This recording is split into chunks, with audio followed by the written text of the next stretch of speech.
Oh hi! I didn't see you there. I'm Philbert D, and last week somebody asked if I could be more lively. No! This is Phil on Films.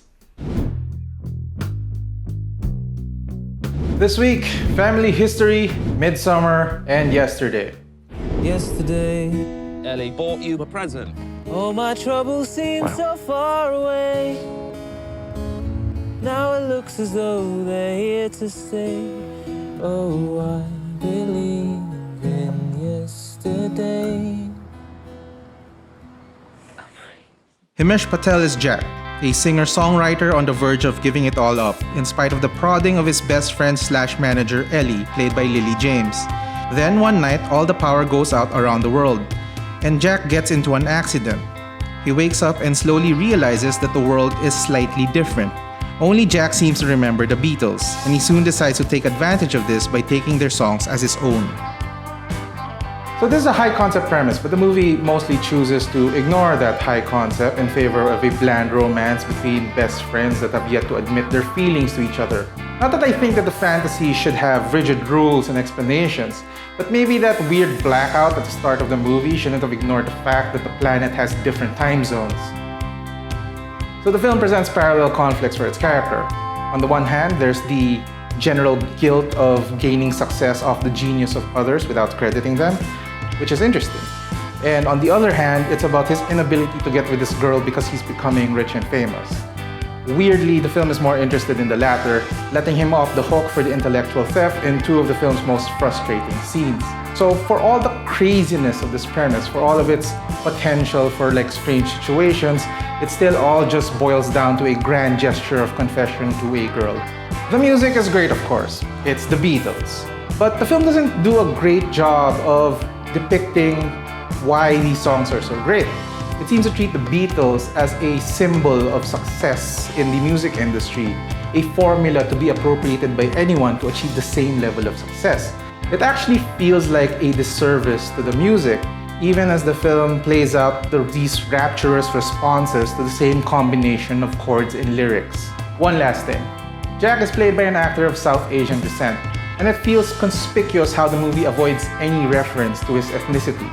Now, it could certainly be argued that his ethnicity not mattering to the story is some kind of progress, but it just doesn't feel like that.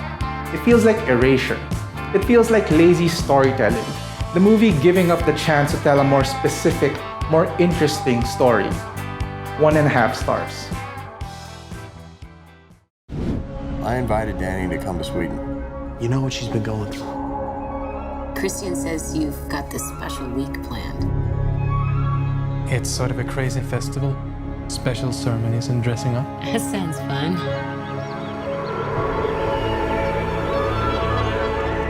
Unbelievable. Welcome and happy midsummer. Skål! Florence Pugh is Dani, a young woman who has just suffered a recent trauma. She has tagged along with her boyfriend Christian, played by Jack Rayner, on a trip to Sweden with his fellow postgraduate anthropology classmates. They travel to a remote village that has held on to pagan traditions. What at first seems like an idyllic communal rural experience turns out to be something darker.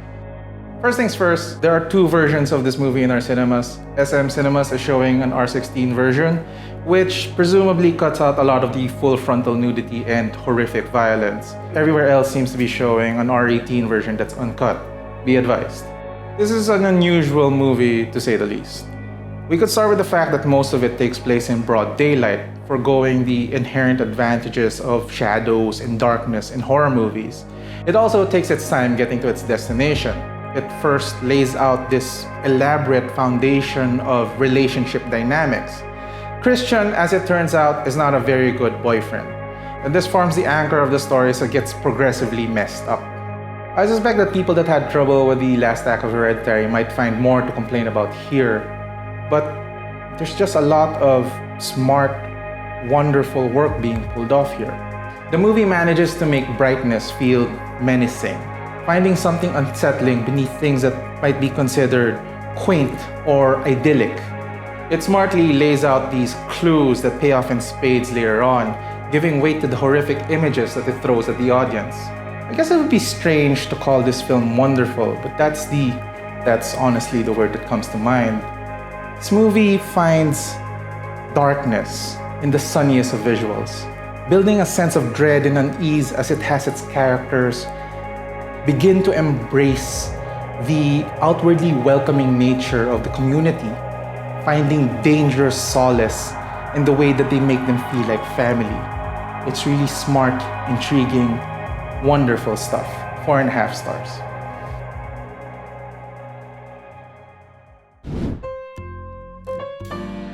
Alex, played by the movie's writer and director Michael V., is the kind of guy who stays positive through any kind of trouble.